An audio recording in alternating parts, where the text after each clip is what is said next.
नाहि ज्ञानेन सदृशं पवित्रं इह विद्यते तत्स्वयं योगसंसिद्धः कालेनात्मनिविन्दते। इस संसार में ज्ञान के समान पवित्र करने वाला निसंदेह कुछ भी नहीं है। उस ज्ञान अर्थात साक्षात्कार को तो स्वयं दूसरा नहीं, योग की परिपक्व अवस्था में, आरंभ में नहीं, अपनी आत्मा के अंतर्गत हृदय देश में ही अनुभव करेगा, बाहर नहीं। इस ज्ञान के लिए कौन सी योग्यता अपेक्षित है? योगेश्वर के ही शब्दों में, ओ श्रद्धावान लभते ज्ञानम तत्पर संयतेन्द्रियः ज्ञानम लब्ध्वा परां शांतिम अचिरेणाधिगच्छति। श्रद्धावान, तत्पर तथा संयतेन्द्रिय पुरुष ही ज्ञान प्राप्त कर पाता है। भावपूर्वक जिज्ञासा नहीं है तो तत्वदर्शी की शरण जाने पर भी ज्ञान नहीं प्राप्त होता। केवल श्रद्धा ही पर्याप्त नहीं है, श्रद्धावान शिथिल प्रयत्न भी हो सकता है।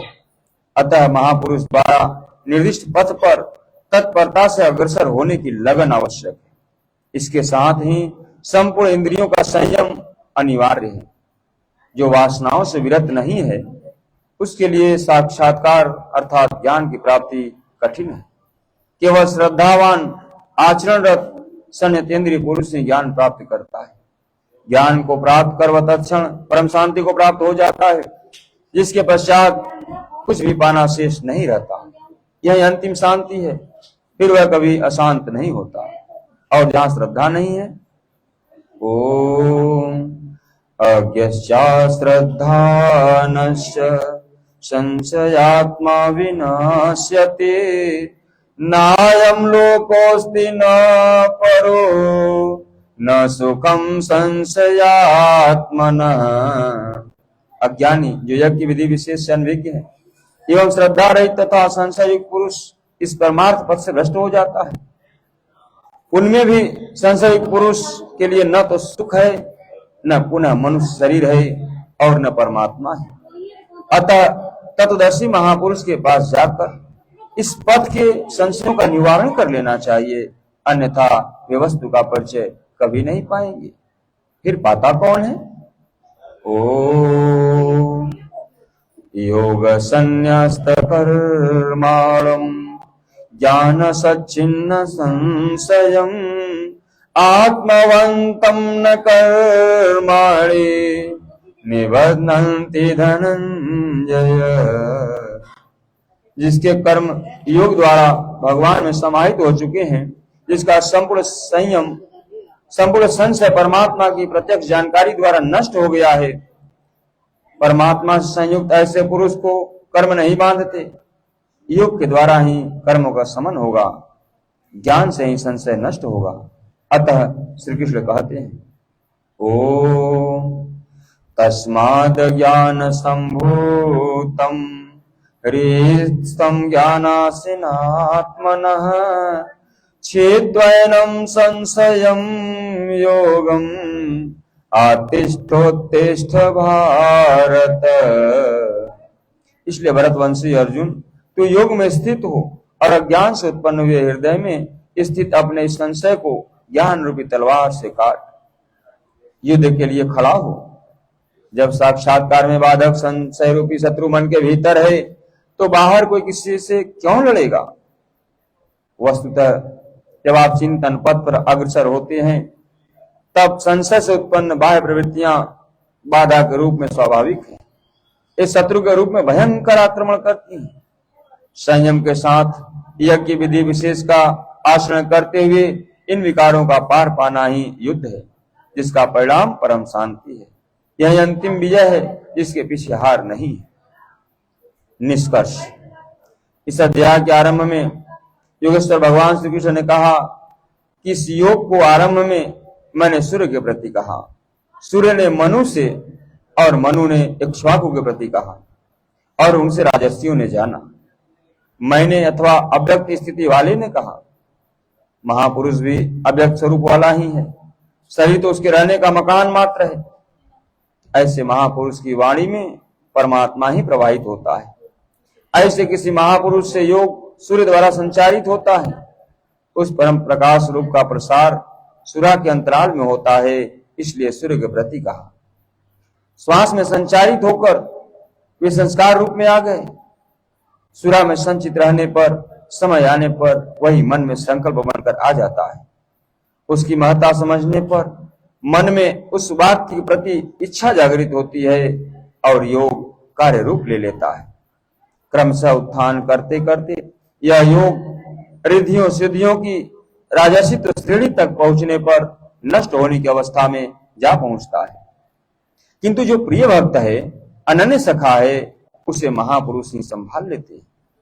अर्जुन के प्रश्न करने पर कि आपका जन्म तो अब हुआ है, योगेश्वर श्री कृष्ण ने बताया, अव्यक्त, अविनाशी, अजन्मा और संपूर्ण भूतों में प्रवाहित होने पर भी आत्ममाया योग प्रक्रिया द्वारा अपनी त्रिगुणमय प्रकृति को वश में करके मैं क्रमशः प्रकट होता हूं। प्रकट होकर करते क्या है? साध्य वस्तुओं को परित्राण देने तथा जिनसे दूषित उत्पन्न होते हैं उनका विनाश करने के लिए, परम धर्म परमात्मा को स्थिर करने के लिए मैं आरंभ से पूर्ति पर्यंत पैदा होता हूं। मेरा वह जन्म और कर्म दिव्य है, उसे केवल तत्वदर्शी ही जान पाते हैं। भगवान का आविर्भाव तो कलयुग की अवस्था से ही हो जाता है यदि सच्ची लगन हो, किंतु आरंभिक साधक समझ ही नहीं पाता कि यह भगवान बोल रहे हैं या यूं ही संकेत मिल रहे हैं। आकाश से कौन बोलता है? महाराज जी बताते थे कि जब भगवान कृपा करते हैं, आत्मा से रथी हो जाते हैं, तो खंभे से, वृक्ष से, पत्ते से, शून्य से, हर स्थान से बोलते और संभालते हैं। उत्थान होते होते जब परम तत्व परमात्मा विदित हो जाए, तभी स्पर्श के साथ ही वह स्पष्ट समझ पाता है। इसलिए अर्जुन, मेरे उस स्वरूप को तत्वदर्शियों ने देखा और मुझे जानकर वे तत्क्षण मुझ में ही प्रविष्ट हो जाते हैं, जहां से पुनः आवागमन में नहीं आते। इस प्रकार उन्होंने भगवान के आविर्भाव की विधि को बताया कि वह किसी अनुरागी के हृदय में होता है, बाहर कदापि नहीं। भगवान श्री कृष्ण ने बताया, मुझे कर्म नहीं बांधते और इस स्तर से जो जानता है उसे भी कर्म नहीं बांधते। यही समझकर मुमुक्षु पुरुषों ने कर्म का आरंभ किया था कि उस स्तर से जानेंगे तो जैसे श्री कृष्ण वैसा ही उस स्तर से जानने वाला वह पुरुष, और जान लेने पर वैसा ही वह मुमुक्षु अर्जुन। यह उपलब्धि निश्चित है यदि यज्ञ किया जाए। यज्ञ का स्वरूप बताया, यज्ञ का परिणाम परम तत्व, परम शांति बताया। इस ज्ञान को पाया कहां जाए? इस पर किसी तत्वदर्शी के पास जाने और उन्हीं विधियों से पेश आने को कहा जिससे वे महापुरुष अनुकूल हो जाएं। योगेश्वर ने स्पष्ट किया कि वह ज्ञान तो स्वयं आचरण करके पाएगा, दूसरे के आचरण से तुझे नहीं मिलेगा। वह भी योग की सिद्धि के काल में प्राप्त होगा, प्रारंभ में नहीं। वह ज्ञान अर्थात साक्षात्कार हृदय देश में होगा, बाहर नहीं। श्रद्धालु, तत्पर, सनितेंद्रिय एवं संशय पुरुष ही उसे प्राप्त करता है। अतः हृदय में स्थित अपने संशय को वैराग्य की तलवार से काट। यह हृदय देश की लड़ाई है। बाह्य युद्ध से गीतोक्त युद्ध का कोई प्रयोजन नहीं है। इस अध्याय में योगेश्वर श्री कृष्ण ने मुख्य रूप से यज्ञ का स्वरूप स्पष्ट किया और बताया कि यज्ञ जिससे पूरा होता है उसे करने अर्थात कार्य प्रणाली का नाम कर्म है। कर्म को भली प्रकार इसी अध्याय में स्पष्ट किया। अतः ओम तत्सदिति श्रीमद्भगवद गीता उपनिषत्सु ब्रह्म विद्यायाम योग शास्त्रे श्री कृष्णार्जुन संवादे यज्ञ कर्म स्पष्टीकरणम नाम चतुर्थोऽध्याय। इस प्रकार श्रीमद् भगवद गीता रूपी उपनिषद एवं ब्रह्म विद्या तथा योग शास्त्र विषयक श्री कृष्ण और अर्जुन के संवाद में यज्ञ कर्म स्पष्टीकरण नामक चौथा अध्याय पूर्ण होता है। इति श्रीमद् परमहंस परमानंद शिष्य स्वामी श्री अलगलानंद जी कृते श्रीमद् भगवद गीताया यथार्थ गीता भाष्ये यज्ञ कर्म स्पष्टीकरण नाम चतुर्थोऽध्याय। इस प्रकार श्रीमद् परमहंस परमानंद जी के शिष्य परम पूज्य स्वामी श्री अलगलानंद जी महाराज जी कृत श्रीमद् भगवद गीता के भाष्य यथार्थ गीता में यज्ञ कर्म स्पष्टीकरण नामक चौथा अध्याय पूर्ण होता है। हरि ओम तत्सत्।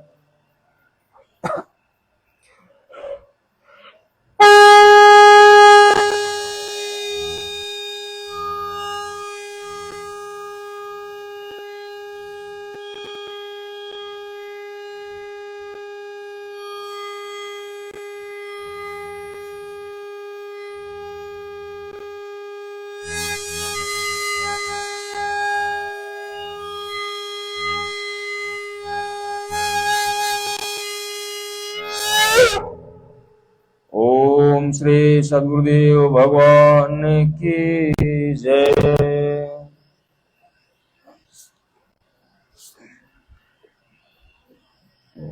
भारत की लोक गाथाओं में है कि सुकरात की शिष्य परंपरा के मनीषी अरस्तु ने अपने शिष्य सिकंदर को भारत से गीता ज्ञानी गुरु लाने का निर्देश दिया था। गीता के ही एक ईश्वरवाद को विश्व की विविध भाषाओं में मूसा, ईसा तथा अनेक सूफी महात्माओं ने फैलाया। भाषांतर होने से ये पृथक पृथक प्रतीत होते हैं, किंतु सिद्धांत गीता के ही है। अतः गीता मानव मात्र का तर्क धर्म शास्त्र है। गीता का आशय यथार्थ गीता के रूप में प्रस्तुत कर परम पूज्य स्वामी श्री अग्रानंद जी महाराज जी ने मानव मात्र को एक अमूल्य निधि दी है, जिसका पाठ प्रसारण भक्तों के सौजन्य से हुआ है। गीता के 10,000 अनुवादों के बीच दीप्यमान इस व्याख्या के आलोक में आप सब परम श्रेय के साधक बने।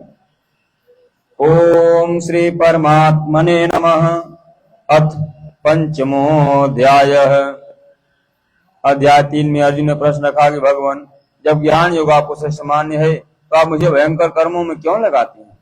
अर्जुन को निष्काम कर्मों की अपेक्षा ज्ञान योग को सरल प्रतीत हुआ लगता है, क्योंकि ज्ञान योग में हारने पर देवत्व और विजय में महामय स्थिति, दोनों ही दशाओं में लाभ ही लाभ प्रतीत हुआ।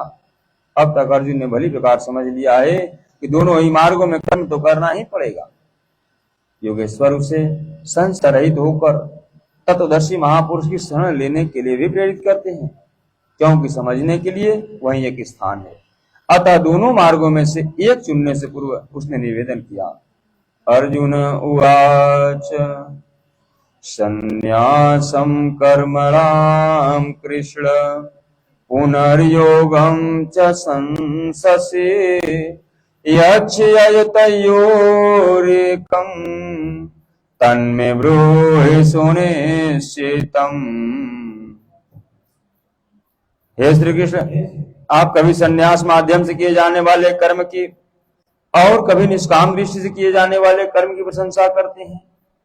इन दोनों में से एक जो भली प्रकार आपका निश्चय किया हुआ हो, जो परम कल्याणकारी हो, उसे मेरे लिए कहिए। कहीं जाने के लिए आपको 2 मार्ग बताए जाएं तो आप सुविधाजनक मार्ग अवश्य पूछेंगे, यदि नहीं पूछते तो आप जाने वाले नहीं हैं। इस पर योगेश्वर श्री कृष्ण ने कहा। श्री भगवान वाच संन्यासः कर्मयोगस्य निह श्रेयसकरावुभो तयोस्तु कर्म संन्यासात् कर्मयोगो विशेष्यते। संन्यास माध्यम से किया जाने वाला कर्म अर्थात ज्ञान मार्ग से किया जाने वाला कर्म और कर्मयोग निष्काम भावना से किया जाने वाला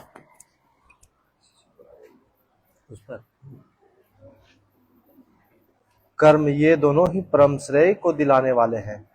परंतु इन दोनों मार्गों में संन्यास अथवा ज्ञान दृष्टि से किया जाने वाला कर्म की अपेक्षा निष्काम कर्मयोग श्रेष्ठ है। प्रश्न स्वाभाविक है कि श्रेष्ठ क्यों है?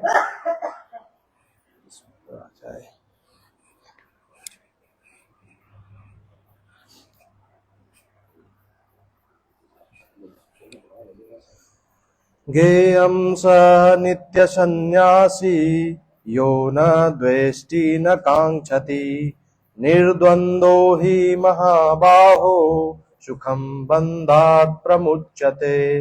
महाबाहु अर्जुन, जो न किसी से द्वेष करता है और न किसी की आकांक्षा करता है, वह सदैव सन्यासी ही समझने योग्य है, चाहे वह ज्ञान मार्ग से या निष्काम कर्म मार्ग से ही क्यों न हो। राग द्वेष आदि द्वंद्वों से रहित वह पुरुष सुखपूर्वक भाव बंधन से मुक्त हो जाता है। सांख्य योगो पृथक बाला प्रवदन्ति न पंडिता एकम प्यात अस्थित सम्यो गुभ्योर्विदिन्ते फलम। निष्काम कर्मयोग तथा ज्ञान योग, इन दोनों को वही अलग अलग बताते हैं जिनकी समझ इस पथ में अभी बहुत हल्की है, न कि पूर्ण ज्ञाता पंडित लोग, क्योंकि दोनों में से एक में भी अच्छी प्रकार स्थित हुआ पुरुष दोनों के फल स्वरूप परमात्मा को प्राप्त होता है। दोनों का फल एक है, इसलिए दोनों एक ही समान है। यत् सांख्ये प्राप्यते स्थानम तदो गैरपि गम्यते एकम सांख्यम च योगम च यः पश्यति स पश्यति। जहाँ सांख्य दृष्टि से कर्म करने वाला पहुंचता है, वही निष्काम माध्यम से कर्म करने वाला भी पहुंचता है। इसलिए जो दोनों को फल की दृष्टि से एक देखता है, वही यथार्थ जानने वाला है। जब दोनों एक ही स्थान पर पहुंचते हैं, तो निष्काम कर्म योग विशेष क्यों? श्री कृष्ण बताते हैं, संन्यासस्तु महाबाहो दुःखामाप्तु मयो गतः योग युक्ता मुनिर्ब्रह्मा न चिरेणाधिगच्छति। अर्जुन, निष्काम कर्मयोग का आचरण किए बिना संन्यास अथवा सर्वस्व का न्यास प्राप्त होना दुखप्रद है। जब योग का आचरण प्रारंभ ही नहीं किया तो असंभव सा है। इसलिए भगवत स्वरूप का मनन करने वाला मुनि, जिनकी मन सहित इंद्रियां मौन है, निष्काम कर्मयोग का आचरण करके पर ब्रह्म परमात्मा को शोध शीघ्र ही प्राप्त कर लेता है। स्पष्ट है कि ज्ञान योग में निष्काम कर्म योग का ही आचरण करना पड़ेगा, क्योंकि क्रिया दोनों में एक ही है। वही यज्ञ की क्रिया जिसका शुद्ध अर्थ है आराधना। दोनों मार्गों में अंतर केवल कर्ता के दृष्टिकोण का है। एक अपनी शक्ति को समझकर हानि लाभ देखते हुए इसी कर्म में प्रवृत्त होता है, और दूसरा निष्काम कर्मयोगी इष्ट पर निर्भर होकर इसी क्रिया में प्रवृत्त होता है। उदाहरणार्थ, एक प्राइवेट पढ़ता है तो दूसरा नॉमिनेट। दोनों का पाठ्यक्रम एक है, परीक्षा एक है, परीक्षक निरीक्षक दोनों में एक ही है। ठीक इसी प्रकार दोनों के सद्गुरु तत्वदर्शी हैं और डिग्री एक ही है, केवल दोनों के पढ़ने का दृष्टिकोण भिन्न है। हाँ, संस्थागत छात्र को सुविधाएं अधिक रहती है। पीछे श्री कृष्ण ने कहा कि काम और क्रोध दुर्जय शत्रु हैं। अर्जुन, उन्हें तू मार। अर्जुन को लगा कि यह तो बड़ा कठिन है, किंतु श्री कृष्ण ने कहा, नहीं, शरीर से परे इंद्रियां हैं, इंद्रियों से परे मन है, मन से परे बुद्धि है, और बुद्धि से परे तुम्हारा स्वरूप है। तुम वहां से प्रेरित हो। इस प्रकार अपनी हस्ती समझकर, अपनी शक्ति को समान रखकर, स्वावलंबी होकर कर्म में प्रवृत्त होना ज्ञान योग है। श्री कृष्ण ने कहा, चित्त को ध्यानस्थ करते हुए कर्मों को मुझ में समर्पण करके आशा, ममता और संताप रहित होकर युद्ध कर, समर्पण के साथ इष्ट पर निर्भर होकर उसी कर्म में प्रवृत्त होना निष्काम कर्म योग है। दोनों की क्रिया एक है और परिणाम भी एक है। इसी पर बल देकर योगेश्वर श्री कृष्ण यहाँ कहते हैं कि योग का आचरण किए बिना संन्यास अर्थात शुभाशुभ कर्मों के अंत की स्थिति का प्राप्त होना असंभव है। श्री कृष्ण के अनुसार ऐसा कोई योग नहीं कि हाथ पर हाथ रखकर बैठे बैठे कहे कि मैं परमात्मा हूँ, शुद्ध हूँ, बुद्ध हूँ, मेरे लिए न तो कर्म है न बंधन, मैं भला बुरा कुछ करता दिखाई पड़ता भी हूँ तो इंद्रियां अपने अर्थों में बरत रही है। ऐसा पाखंड श्री कृष्ण के शब्दों में कदापि नहीं है। साक्षात योगेश्वर भी अपने अनन्य सखा अर्जुन को बिना कर्म के यह स्थिति नहीं दे सके। यदि ऐसा वे कर सकते तो गीता की आवश्यकता ही क्या थी? कर्म तो करना ही पड़ेगा। कर्म करके ही संन्यास की स्थिति को पाया जा सकता है और योग युक्त पुरुष शीघ्र ही परमात्मा को प्राप्त हो जाता है। योग युक्त पुरुष के लक्षण क्या है, इस पर कहते हैं, योग युक्तो विशुद्धात्मा विजितात्मा जितेन्द्रिय सर्वभूतात्मा भूतात्मा कुर्वन्नपि न लिप्यते। विजित आत्मा विशेष रूप से जीता हुआ है शरीर जिसका, जितेंद्रिय जीती हुई है इंद्रियां जिसकी, और विशुद्ध आत्मा विशेष रूप से शुद्ध है अंतःकरण जिसका, ऐसा पुरुष सर्वभूतात्म भूतात्मा संपूर्ण भूत प्राणियों के आत्मा के मूल उद्गम परमात्मा से एक ही भाव हुआ योग से युक्त है। वह कर्म करता हुआ भी उससे लिप्त नहीं होता, तो करता क्यों है? पीछे वालों में परम कल्याणकारी बीज का संग्रह करने के लिए। लिप्त क्यों नहीं होता? क्योंकि संपूर्ण प्राणियों का जो मूल उद्गम है, जिसका नाम परम तत्व है, उस तत्व में वह स्थित हो गया है। आगे कोई वस्तु नहीं जिसकी शोध करे। पीछे वाले वस्तुएं छोटी पड़ गई तो भला आसक्ति किसमें करे? इसलिए वह कर्मों में आवृत्त नहीं होता। यह योग युक्त की पराकाष्ठा का चित्रण है। पुनः योग युक्त पुरुष की रहनी स्पष्ट करते हैं कि वह करते हुए भी उसमें लिप्त क्यों नहीं होता। ओम नैव किंचित करोमीति युक्तो मन्येत तत्त्ववित् पश्यन् शृण्वन् स्पृशन् जिघ्रन् अस्नन् गच्छन् स्वपन् स्वसन् प्रलपन् विसृजन् गृह्णन् उन्मिषन् निमिषन्नपि इन्द्रियाणीन्द्रियार्थेषु वर्तन्त इति धारयन्। तत्वदर्शी अर्थात परम तत्व परमात्मा को साक्षात्कार सहित जानने वाले योग युक्त पुरुष की यह मन स्थिति अर्थात अनुभूति है कि मैं किंचित मात्र भी कुछ नहीं करता हूँ। यह उसकी कल्पना नहीं, बल्कि यह स्थिति उसने कर्म करके पाई है। यथा युक्तो मन्यते, अब प्राप्ति के पश्चात वह सब कुछ देखता हुआ, सुनता हुआ, स्पर्श करता, सूंघता, भोजन करता, गमन करता, सोता, श्वास लेता, बोलता, त्याग करता, ग्रहण करता, आंखों को खोलता और मिचता हुआ भी इंद्रियां अपने अर्थों में बरतती है, ऐसी धारणा वाला होता है। परमात्मा से बढ़कर कुछ है ही नहीं, और जब वह उसमें स्थित ही है तो उससे बढ़कर किस सुख की कामना से वह किसका दर्शन, स्पर्श इत्यादि करेगा।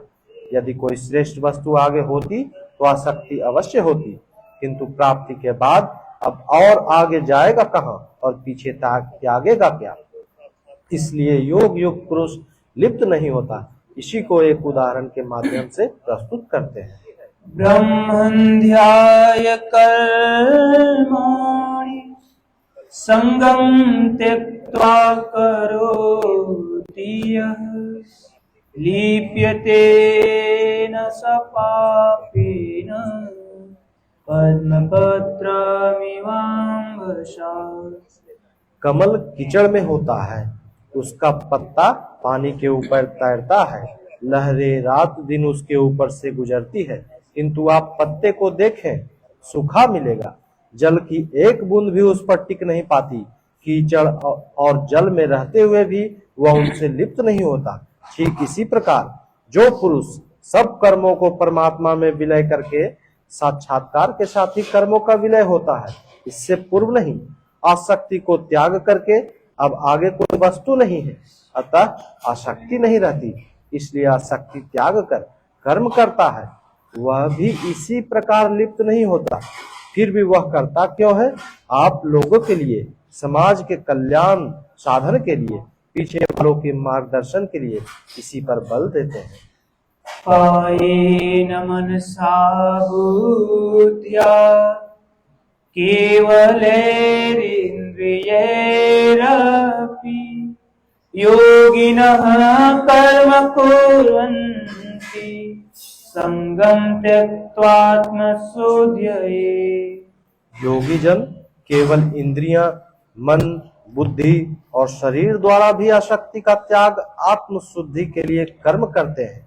जब कर्म ब्रह्मा में विलीन हो चुके तो क्या अब भी आत्मा अशुद्धि है? नहीं, वे सर्वभूतात्मा भूतात्मा हो चुके हैं। संपूर्ण प्राणियों में वे अपनी ही आत्मा का प्रसार पाते हैं। उन समस्त आत्माओं की शुद्धि के लिए आप सबका मार्गदर्शन करने के लिए वे कर्म में बरतते हैं। शरीर, मन, बुद्धि तथा केवल इंद्रियों से वह कर्म करता है। स्वरूप से वह कुछ भी नहीं करता, अस्थिर है। बाहर से वह सक्रिय दिखाई देता है, किंतु भीतर उसमें असीम शांति है। रस्सी जल चुकी, मात्र ऐंठन शेष है, जिसे बंध नहीं सकता। युक्त कर्म फलं त्यक्त्वा शान्तिमाप्नोति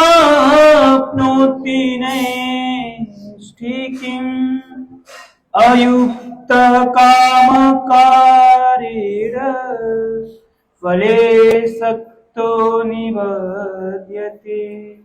योग युक्त अर्थात योग के परिणाम को प्राप्त पुरुष जो सब प्राणियों के आत्मा के मूल परमात्मा में स्थित है, ऐसा योगी कर्म के फल को त्याग कर, कर्मों का फल परमात्मा उससे भिन्न नहीं है, इसलिए अब कर्म फल को त्याग कर नैष्ठिकीम शांति आपनोति, शांति की अंतिम अवस्था को प्राप्त होता है। इसके आगे कोई शांति शेष नहीं है, जिसके पश्चात वह कभी अशांत नहीं होता।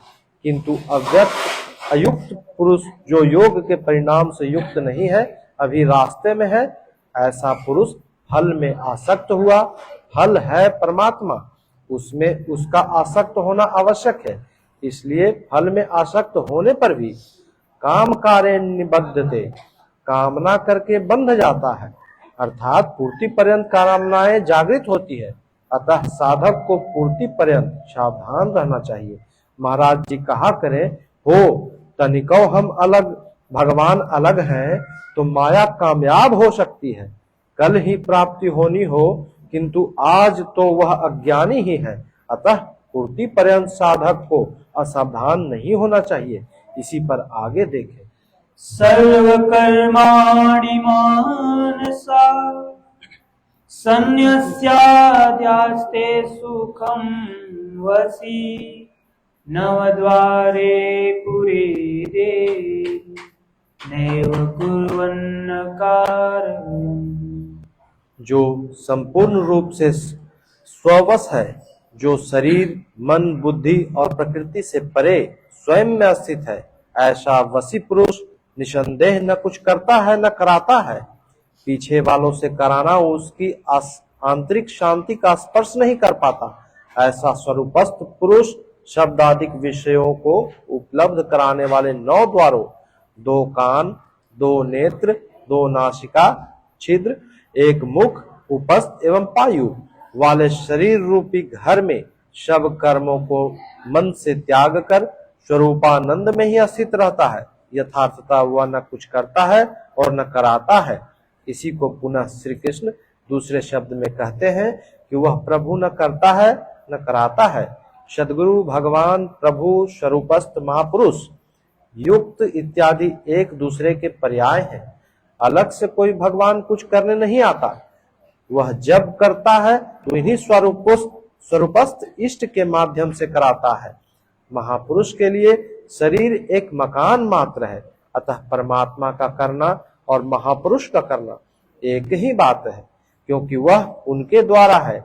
वस्तुतः वह पुरुष करते हुए भी कुछ नहीं करता। इसी पर अगला श्लोक सुने।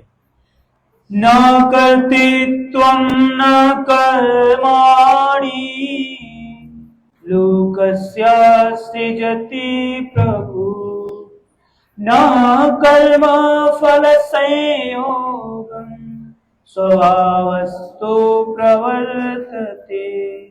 वह प्रभु न तो भूत प्राणियों के कर्तापान को, न कर्मों को और न कर्म फलों का संयोग ही बैठाता है, बल्कि स्वभाव में स्थित प्रकृति के दबाव के अनुसार ही सभी बरतते हैं। जैसी जिसकी प्रकृति सात्विकी, राजसी अथवा तामसी है, उसी स्तर से वह बरतता है। प्रकृति तो लंबी चौड़ी है, लेकिन आपके ऊपर उतना ही प्रभाव डाल पाती है जितना आपका स्वभाव विकृत अथवा विकसित है। प्रायः लोग कहते हैं कि करने कराने वाले तो भगवान हैं, हम तो यंत्र मात्र हैं, हमसे वे भला करावें अथवा बुरा। किंतु योगेश्वर श्री कृष्ण कहते हैं कि न वह प्रभु स्वयं करता है न कराता है, वह न जुगाड़ ही बैठाता है। लोग अपने स्वभाव में अस्थिर प्रकृति के अनुरूप बरतते हैं, स्वतः कार्य करते हैं, वे अपने आदत से मजबूर होकर करते हैं, भगवान नहीं करते। तब लोग कहते क्यों हैं कि भगवान करते हैं? इस पर योगेश्वर बताते हैं, नादत्ते कस्यचित् पापं न चैव सुकृतं विभु अज्ञानेनावृतं ज्ञानं तेन मुह्यन्ते जन्तवः। जिसे अभी प्रभु कहा उसी को यहाँ विभु कहा गया, क्योंकि यह संपूर्ण वैभव से संयुक्त है। प्रभुता एवं वैभव से संयुक्त वह परमात्मा न किसी के पाप कर्म को और न किसी के पुण्य कर्मों को ही ग्रहण करता है। फिर भी लोग कहते क्यों हैं? इसलिए कि अज्ञान द्वारा ज्ञान ढका हुआ है। उन्हें अभी साक्षात्कार सहित ज्ञान तो हुआ नहीं, वे अभी जंतु हैं। मोहवश वे कुछ भी कह सकते हैं। ज्ञान से क्या होता है, इसे स्पष्ट करते हैं। ज्ञानेन तु तदज्ञानम् येषां नाश्रितमात्मनः तेषामादित्यवत् ज्ञानं प्रकाशयति तत्परम्। जिसके अंतःकरण का वह ज्ञान, जिसने ज्ञान को ढक रखा था, आत्म साक्षात्कार द्वारा नष्ट हो गया है, और इस प्रकार जिसने ज्ञान प्राप्त कर लिया है उसका वह ज्ञान सूर्य के सदृश उस परम तत्व परमात्मा को प्रकाशित करता है। तो क्या परमात्मा किसी अंधकार का नाम है? नहीं, वह तो परम प्रकाश रूप दिन राति। रामचरितमानस 7:119-3। परम प्रकाश ही है तो, किंतु हमारे उपभोग के लिए तो नहीं है, दिखाई तो नहीं देता। जब ज्ञान द्वारा अज्ञान का आवरण हट जाता है तो उसका वह ज्ञान सूर्य के सदृश परमात्मा को अपने में प्रवाहित कर लेता है। फिर उस पुरुष के लिए कहीं अंधकार नहीं रह जाता। उस ज्ञान का स्वरूप क्या है?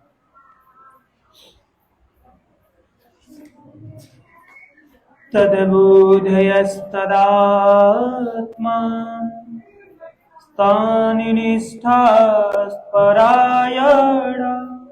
गच्छन्त्य पुनरावृत्तिं ज्ञाननिधूर्तकल्मषा।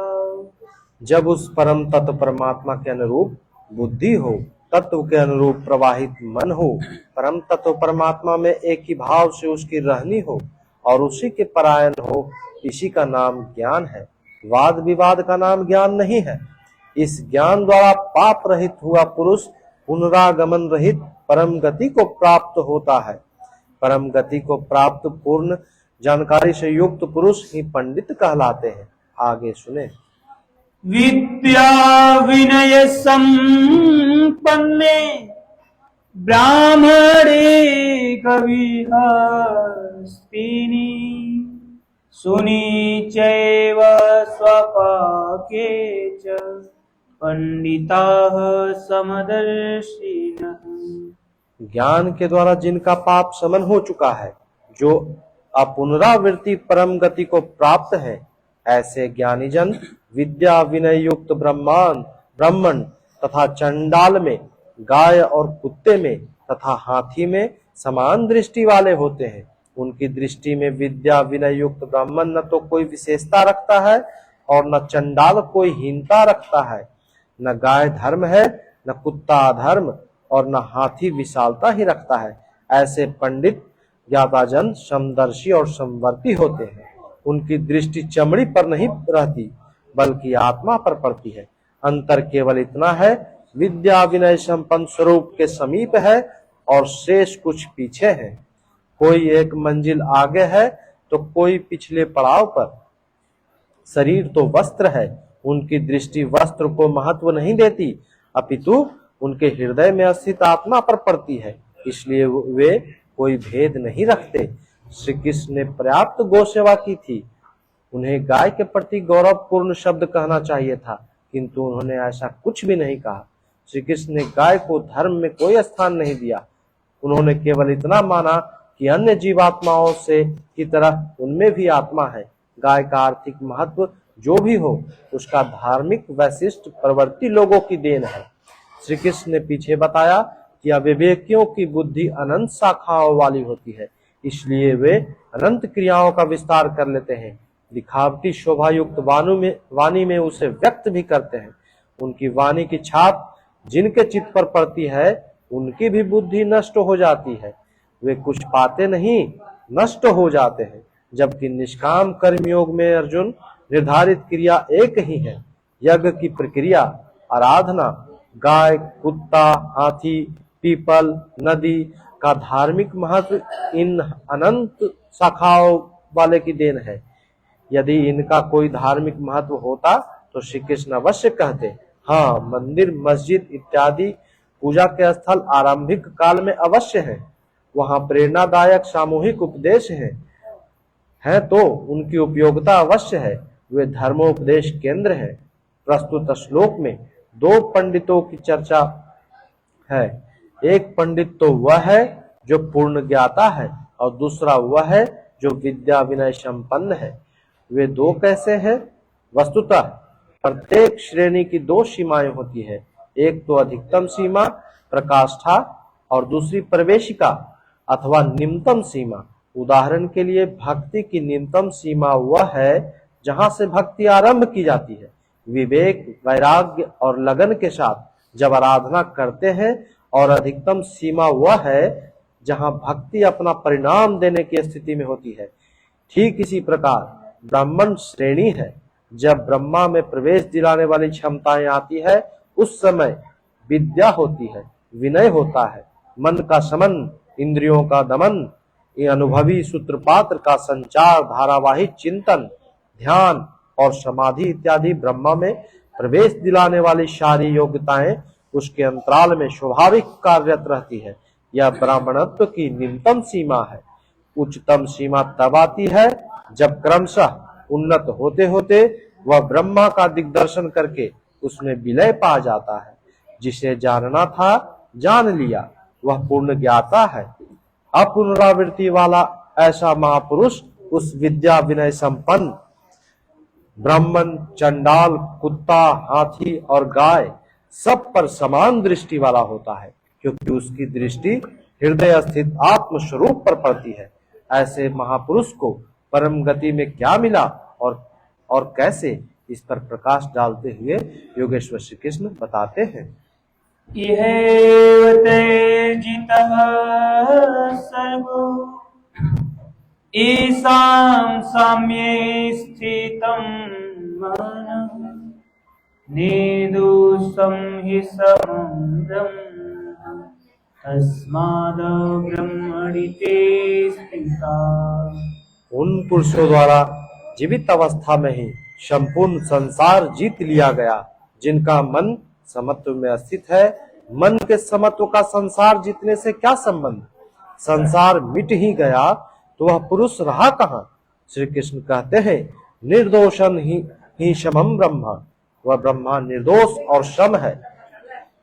उधर उसका मन भी निर्दोष और सम स्थिति वाला हो गया। तस्मात् ब्रह्माणि ते स्थिता, इसलिए वह ब्रह्मा में स्थित हो जाता है। इसी का नाम अपुनरावृत्ति परम गति है। यह कब मिलती है? जब संसार रूपी शत्रु जीतने में आ जाए। संसार कब जीतने में आता है? जब मन का निरोध हो जाए, समत्व में प्रवेश पा जाए, क्योंकि मन का प्रसार ही जगत है। जब वह ब्रह्मा में स्थित हो जाता है, तब ब्रह्माविद का लक्षण क्या है, उसकी रहनी स्पष्ट करते हैं। न प्रहस्येत् प्रियं प्राप्य न द्विजेत् प्राप्य च प्रियम् स्थिरबुद्धिरसम्मूढो ब्रह्मविद् ब्रह्मणि स्थितः। उसका कोई प्रिय अप्रिय होता नहीं, इसलिए जिसे लोग प्रिय समझते हैं उसे पाकर वह हर्षित नहीं होता, और जिसे लोग अप्रिय समझते हैं, जैसा धर्मावलंबी चिन्ह लगाते हैं, उसे पाकर वह उद्वेगवान नहीं होता। ऐसा अस्थिर बुद्धि, असम्मूढ़, असंशय रहित, ब्रह्माविद, ब्रह्मा से संयुक्त, ब्रह्मवेता, ब्रह्मणी स्थित, प्रातपर ब्रह्मा में सदैव स्थित है।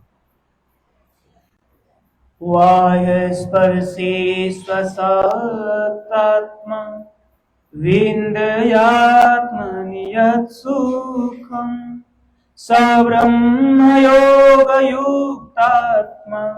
सुखं क्षयमश्नुते।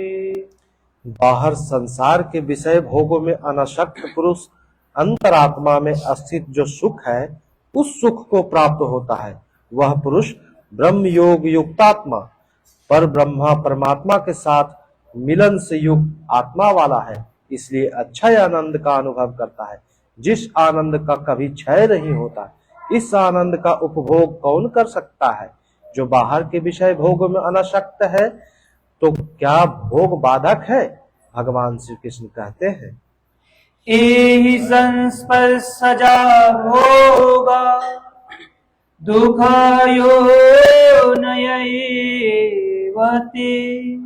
आद्यवन्तः कौन्तेय न ते सुरमते बुधः। केवल त्वचा ही नहीं, सभी इंद्रियां स्पर्श करती है। देखना आंख का स्पर्श है, सुनना कान का स्पर्श है। इसी प्रकार इंद्रियों और विषयों के संयोग से उत्पन्न होने वाले सभी भोग यद्यपि भोगने में प्रिय प्रतीत होते हैं, किंतु निसंदेह वे सब दुखद योनियों के ही कारण है। वे भोग ही योनियों के कारण है। इतना ही नहीं, वे भोग पैदा होने और मिटने वाले हैं, नाशवान हैं। इसलिए कौन्तेय, विवेकी पुरुष उनमें नहीं फंसते। इंद्रियों के इन स्पर्शों में रहता क्या है? काम और क्रोध, राग और द्वेष। इस पर श्री कृष्ण कहते हैं, शक्नोति हैव यः सोढुम् प्राक्शरीरविमोक्षणात्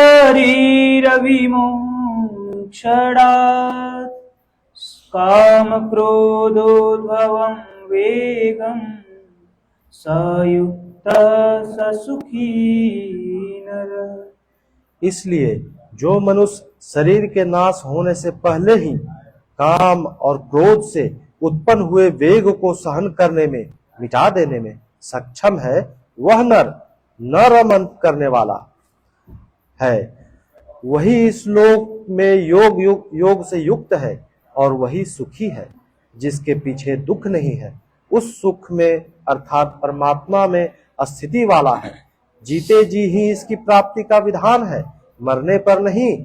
संत कबीर ने इसी को स्पष्ट किया, अवधू जीवत में कर आशा, तो क्या मरने के बाद मुक्ति नहीं होती? वे कहते हैं, मुए मुक्ति गुरु कहे स्वार्थी, झूठा दे विश्वासा। यही योगेश्वर श्री कृष्ण का कथन है कि शरीर रहते मरने से पहले ही जो काम क्रोध के वेग को मिटा देने में सक्षम हो गया, वही पुरुष इस लोक में योगी है, वही सुखी है। काम क्रोध बाह्य स्पर्श ही शत्रु हैं, इन्हें आप जीते। इसी पुरुष के लक्षण पुनः बता रहे हैं। योऽयन्तः सुखोऽन्तराराम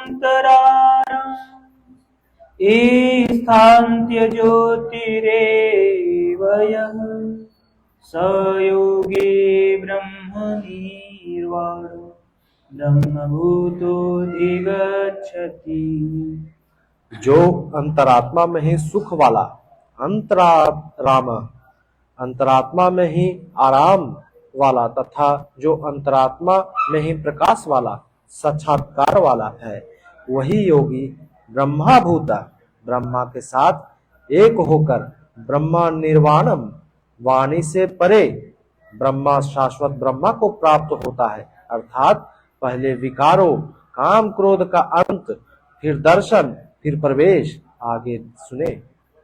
लभन्ते ब्रह्मनिर्वाणम् निशयः क्षीणकल्मषा छिन्द्रधायतात्मानः सर्वभूतहिते रता।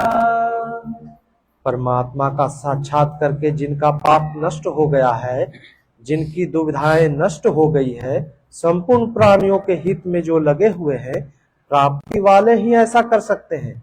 जो स्वयं गड्ढे में पड़ा है वह दूसरों को क्या बाहर निकालेगा। इसलिए करुणा महापुरुष का स्वाभाविक गुण हो जाता है। तथा यतात्मान जितेंद्रिय ब्रह्मवेता पुरुष शांत परब्रह्मा को प्राप्त होते हैं, उसी महापुरुष की स्थिति पर पुनः प्रकाश डालते हैं। काम क्रोध वियुक्तानां यतीनां यत चेतसा अवितो ब्रह्म निर्वाणं वर्तते विदितात्मना। काम और क्रोध से रहित जीते हुए चित्त वाले परमात्मा का साक्षात्कार किए हुए ज्ञानी पुरुषों के लिए सब ओर से शांत परब्रह्मा ही प्राप्त है। बार बार योगेश्वर श्री कृष्ण उस पुरुष की रहनी पर बल दे रहे हैं जिससे प्रेरणा मिले। प्रश्न लगभग पूर्ण हुआ। अब वे पुनः बल देते हैं। इस स्थिति को प्राप्त करने का आवश्यक अंग श्वास प्रश्वास का चिंतन है। यज्ञ की प्रक्रिया में प्राण में अपान का हवन, अपान में प्राण का हवन, प्राण और अपान दोनों की गति का निरोध उन्होंने बताया। इसी को समझा रहे हैं। इस पर सान कृत्वा बहिर्वायां चक्षुश्चैवान्तरे भ्रूः प्राणापानसमो कृत्वा नासाभ्यन्तरचारिणो यतेन्द्रियमनोबुद्धिः मुनिर्मोक्षपरायणः विगतेक्षाभयक्रोधो यः सदा मुक्त एव सः। अर्जुन, बाहर के विषयों दृश्यों का चिंतन न करते हुए उन्हें त्याग कर नेत्रों की दृष्टि को भ्रुकुटी के मध्य स्थित करके भ्रुवो अंतरे का ऐसा अर्थ नहीं कि आंखों के बीच या भावों के बीच कहीं देखने की भावना से दृष्टि लगाएं। भ्रुकुटी के बीच का शुद्ध अर्थ इतना ही है कि सीधे बैठने पर दृष्टि भ्रुकुटी के ठीक मध्य से सीधे आगे पड़े। दाहिने बाएं इधर उधर चकपक न देखें। नाक की टाढ़ी पर सीधी दृष्टि रखते हुए कहीं नाक ही न देखने लगे। नासिका के अंदर विचरण करने वाले प्राण और अपान वायु को सम करके अर्थात दृष्टि तो वहां स्थिर करें और सूरत को श्वास में लगा दें कि कब श्वास भीतर गई, कितनी रुकी। लगभग आधा सेकंड रुकती है। प्रयास करके न रोकें। जब कब श्वास बाहर निकली, कितनी देर तक बाहर रही, कहने की आवश्यकता नहीं है कि श्वास में उठने वाली नाम ध्वनि सुनाई पड़ती रहेगी। इस प्रकार श्वास प्रश्वास पर जब सूरत टिक जाएगी तो धीरे धीरे श्वास अचल अस्थिर ठहर जाएगी, सम हो जाएगी। न भीतर से संकल्प उठेंगे, न बाह्य संकल्प अंदर टकराव कर पाएंगे। बाहर के भोगों का चिंतन तो बाहर ही त्याग दिया गया। भीतर भी संकल्प नहीं जागृत होते। सूरत एकदम खड़ी हो जाती है, तैल धारावत। तैल की धारा पानी की तरह टप टप नहीं गिरती। जब तक गिरेगी धारा ही गिरेगी। इसी प्रकार प्राण और अपान की गति एकदम सम अस्थिर करके इंद्रियों, मन और बुद्धि को जिसने जीत लिया है, इच्छा, भय और क्रोध से रहित मननशीलता की चरम सीमा पर पहुंचा हुआ मोक्ष परायण मुनि सदा मुक्त ही है। मुक्त होकर वह कहाँ जाता है, क्या पाता है, इस पर कहते हैं। भोक्तारं यज्ञतापसां सर्वलोकमहेश्वरं सुहृदं सर्वभूतानां ज्ञात्वा मां शान्तिमीक्षति। वह मुक्त पुरुष मुझे यज्ञ और तपों का भोगने वाला, संपूर्ण लोकों के ईश्वरों का भी ईश्वर, संपूर्ण प्राणियों का स्वार्थ रहित हितैषी ऐसा साक्षात्कार जानकर शांति को प्राप्त होता है। श्री कृष्ण कहते हैं कि उस पुरुष के श्वास प्रश्वास के यज्ञ और तप का भोक्ता मैं हूँ। यज्ञ और तप अंत में जिसमें विलय होते हैं वह मैं हूँ, वह मुझे प्राप्त होता है। यज्ञ के अंत में जिसका नाम शांति है वह मेरा ही स्वरूप है। वह मुक्त पुरुष मुझे जानता है और जानते ही मुझे प्राप्त हो जाता है। इसी का नाम शांति है। जैसे मैं ईश्वरों का ईश्वर हूँ वैसे ही वह भी है। निष्कर्ष, इस अध्याय के आरंभ में अर्जुन ने प्रश्न किया कि कभी तो आप निष्काम कर्मयोग की प्रशंसा करते हैं और कभी आप संन्यास मार्ग से कर्म करने की प्रशंसा करते हैं। अतः दोनों में एक जो आपका सुनिश्चित किया हुआ हो, परम कल्याणकारी हो, उसे कहिए। श्री कृष्ण ने बताया, अर्जुन, परम कल्याण तो दोनों में है, दोनों में वही निर्धारित यज्ञ की क्रिया ही की जाती है। फिर भी निष्काम कर्मयोग विशेष है। बिना ऐसे किए संन्यास शुभाशुभ कर्मों का अंत नहीं होता। संन्यास मार्ग नहीं, मंजिल का नाम है। योग युक्त ही सन्यासी है। योग युक्त के लक्षण बताए कि वही प्रभु है। वह न करता है न कुछ कराता है, बल्कि स्वभाव में प्रकृति के दबाव के अनुसार अनुरूप लोग व्यस्त हैं। जो साक्षात मुझे जान लेता है वही ज्ञाता है, वही पंडित है। यज्ञ के परिणाम में लोग मुझे जानते हैं। श्वास प्रश्वास का जप और यज्ञ तप जिसमें विलय होते हैं मैं ही हूं। यज्ञ के परिणाम स्वरूप मेरे को जानकर भी जिस शांति को प्राप्त होते हैं वह भी मैं ही हूं। अर्थात श्री कृष्ण जैसा महापुरुष, जैसा स्वरूप उस प्राप्ति वाले को भी मिलता है, वह भी ईश्वरों का भी ईश्वर, आत्मा का भी आत्म स्वरूप मय हो जाता है। उस परमात्मा के साथ एक ही भाव पा लेता है। एक होने में जन्म चाहे जितने लगे। इस अध्याय में स्पष्ट किया कि यज्ञ तपों का भोक्ता महापुरुषों के भी अंदर रहने वाली शक्ति महेश्वर है। अतः ओम तस्सदिति श्रीमद्भगवद गीता सोपनिषस्तु ब्रह्म विद्यायाम योग शास्त्रे श्री कृष्ण अर्जुन संवादे यज्ञ भोक्ता महापुरुषस्थ महेश्वर नाम पंचमो अध्याय। इस प्रकार श्रीमद्भगवद गीता रूपी उपनिषद एवं ब्रह्म विद्या तथा योग शास्त्र विषय श्री कृष्ण और अर्जुन के संवाद में यज्ञ भोक्ता महापुरुषस्थ महेश्वर नामक 5वां अध्याय पूर्ण होता है।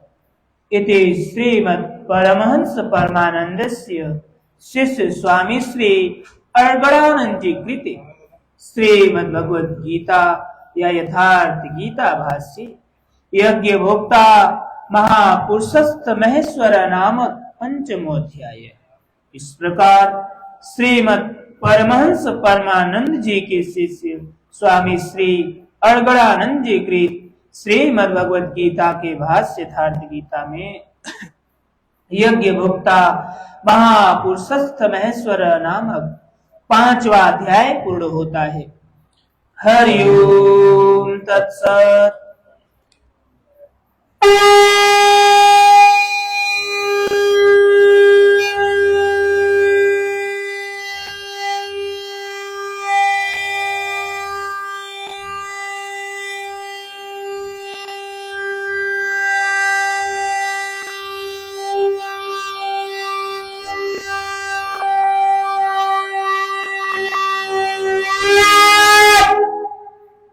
ओम श्री सद्गुरुदेव भगवान की जय। संसार में प्रचलित सभी धर्म गीता के दूरस्थ प्रतिध्वनि मात्र है। स्वामी श्री अर्गणानंद जी महाराज जी द्वारा इसकी व्याख्या यथार्थ गीता को सुनकर भक्तों ने व्रत ही ले लिया। यथार्थ गीता पाठ के माध्यमों से इसका प्रसारण करेंगे, क्योंकि भगवान महावीर, भगवान गौतम बुद्ध, गुरु नानक, कबीर इत्यादि के श्रद्धा पूरी तप सिद्धांतों की उच्चतम अभिव्यक्ति है गीता है। गीता के वे ही कैसेट सुमन आप सबके समक्ष आत्मदर्शनार्थ प्रस्तुत है। ओम श्री परमात्मने नमः। अथ षष्ठो अध्याय। संसार में धर्म के नाम पर रीति रिवाज, पूजा पद्धतियां, संप्रदायों का बाहुल्य होने पर कुरीतियों का शमन करके एक ईश्वर की स्थापना एवं उसकी प्राप्ति की प्रक्रिया को प्रशस्त करने के लिए किसी महापुरुष का आविर्भाव होता है। क्रियाओं को छोड़कर बैठ जाने और ज्ञानी कहलाने की रूढ़ि श्री कृष्ण काल में अत्यंत व्यापक थी। इसलिए इस अध्याय के प्रारंभ में ही योगेश्वर श्री कृष्ण ने इस प्रश्न को चौथी बार स्वयं उठाया कि ज्ञान योग तथा निष्काम कर्म योग दोनों के अनुसार कर्म करना ही होगा। अध्याय 2 में उन्होंने कहा, अर्जुन, क्षत्रिय के लिए युद्ध से बढ़कर कल्याणकारी कोई रास्ता नहीं है। इस युद्ध में हारोगे तो भी देवत्व है और जीतने पर महामहिम स्थिति ही है। ऐसा समझकर युद्ध कर। अर्जुन, यह बुद्धि तेरे लिए ज्ञान योग के विषय में कही गई है। कौन सी बुद्धि? यही कि युद्ध कर। ज्ञान योग में ऐसा नहीं कि हाथ पर हाथ रखकर बैठे रहे। ज्ञान योग में केवल अपने लाभ हानि का स्वयं निश्चय करके अपनी शक्ति समझकर कर्म में प्रवृत्त होना है, जबकि प्रेरक महापुरुष ही है। ज्ञान योग में युद्ध करना अनिवार्य है। अध्याय 3 में अर्जुन ने प्रश्न किया कि भगवान, निष्काम कर्म योग की अपेक्षा ज्ञान योग आपको श्रेष्ठ मान्य है, तो मुझे घोर कर्मों में क्यों लगाते हैं? अर्जुन को निष्काम कर्म योग कठिन प्रतीत हुआ। इस पर योगेश्वर श्री कृष्ण ने कहा कि दोनों निष्ठाएं मेरे द्वारा कही गई है, किंतु किसी भी पथ के अनुसार कर्म को त्याग कर चलने का विधान नहीं है। न तो ऐसा ही है कि कर्म को न आरंभ करने से कोई परम नष्ट कर्म उसकी सिद्धि को पाले, और न आरंभ की हुई क्रिया को त्याग देने से कोई उस परम सिद्धि को पाता है। दोनों मार्गों में नियत कर्म यज्ञ की प्रक्रिया को करना ही होगा। अब अर्जुन ने भली प्रकार समझ लिया कि ज्ञान मार्ग अच्छा लगे अथवा निष्काम कर्म योग, दोनों दृष्टियों में कर्म करना ही है। फिर भी 5वें अध्याय में उसने प्रश्न किया कि फल की दृष्टि से कौन श्रेष्ठ है, कौन सुविधाजनक है? श्री कृष्ण ने कहा, अर्जुन, दोनों ही परम श्रेय को देने वाले हैं, एक ही स्थान पर दोनों पहुंचाते हैं। फिर भी सांख्य की अपेक्षा निष्काम कर्म योग श्रेष्ठ है, क्योंकि निष्काम कर्म का आचरण किए बिना कोई सन्यासी नहीं हो सकता। दोनों में कर्म एक ही है, अतः स्पष्ट है कि वह निर्धारित कर्म किए बिना कोई सन्यासी नहीं हो सकता और न कोई योगी ही हो सकता है। केवल इस पर चलने वाले पथिक की 2 दृष्टियां हैं, जो पीछे बताई गई है। श्री भगवान उवाच, अनाश्रित कर्म फलम कार्यम कर्म करोति यः, स सन्यासी च योगी च न निर्गुणं चाक्रिय। श्री कृष्ण महाराज बोले, अर्जुन, कर्म फल के आश्रय से रहित होकर, अर्थात कर्म करते समय किसी भी प्रकार की कामना न रखते हुए जो कार्यम कर्म करने योग प्रक्रिया विशेष को करता है, वही सन्यासी है, वही योगी है। केवल अग्नि को त्यागने वाला तथा केवल क्रिया को त्यागने वाला न सन्यासी है न योगी। क्रियाएं बहुत सी है, उनमें से कार्यम कर्म करने योग क्रिया नियत कर निर्धारित की हुई है। कोई क्रिया विशेष है, वह है यज्ञ की प्रक्रिया, जिसका शुद्ध अर्थ है आराधना, जो आराध्य देव में प्रवेश दिला देने वाली विधि विशेष है। उसको कार्य रूप देना कर्म है। जो उसे करता है वही सन्यासी है, वही योगी होता है।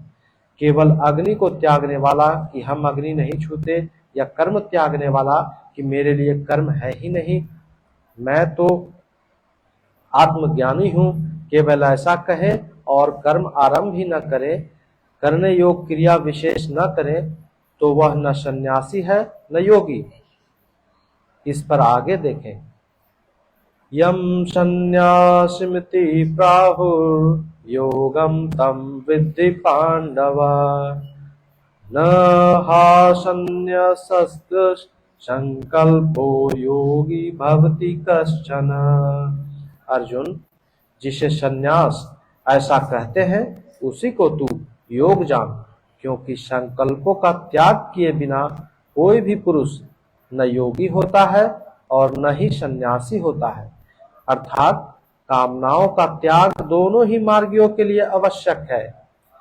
तब तो सरल है कि कह दे कि हम संकल्प नहीं करते और हो गए योगी सन्यासी। श्री कृष्ण कहते हैं ऐसा कदापि नहीं है। आरुक्षो मुनिर्योगम कर्म कारण मुच्यते, योगारूढ़स्य तस्यैव शमः कारण मुच्यते। योग पर आरूढ़ होने की इच्छा वाले मननशील पुरुष के लिए योग की प्राप्ति में कर्म करना ही कारण है, और योग के अनुष्ठान करते करते जब वह परिणाम देने की अवस्था में आ जाए, उस योग रूढ़ता में शमः कारणम उच्यते, संपूर्ण संकल्पों का अभाव कारण है। इससे पहले संकल्प पिंड नहीं छोड़ते। और यदा हि नेन्द्रियार्थेषु न कर्म स्वनुसज्जते, सर्वसंकल्प सन्यासी योगारूढ़स्ततोच्यते। जिस काल में पुरुष न तो इंद्रियों के भोगों में आसक्त होता है और न कर्मों में ही आसक्त है, योग की परिपक्व अवस्था में पहुंच जाने पर आगे कर्म करके ढूंढे किसे। अतः नियत कर्म आराधना की आवश्यकता नहीं रह जाती, इसलिए वह कर्मों में भी आसक्त नहीं है। उस काल में सर्व संकल्प सन्यासी, सर्व संकल्पों का अभाव है, वही सन्यास है, वही योग रूढ़ता है। रास्ते में सन्यास नाम की कोई वस्तु नहीं है। इस योग रूढ़ता से लाभ क्या है? उद्धरेदात्मनात्मानं नात्मवा साधयेत्, आत्मैव आत्मनो बन्धुरात्मैव रिपुरात्मनः।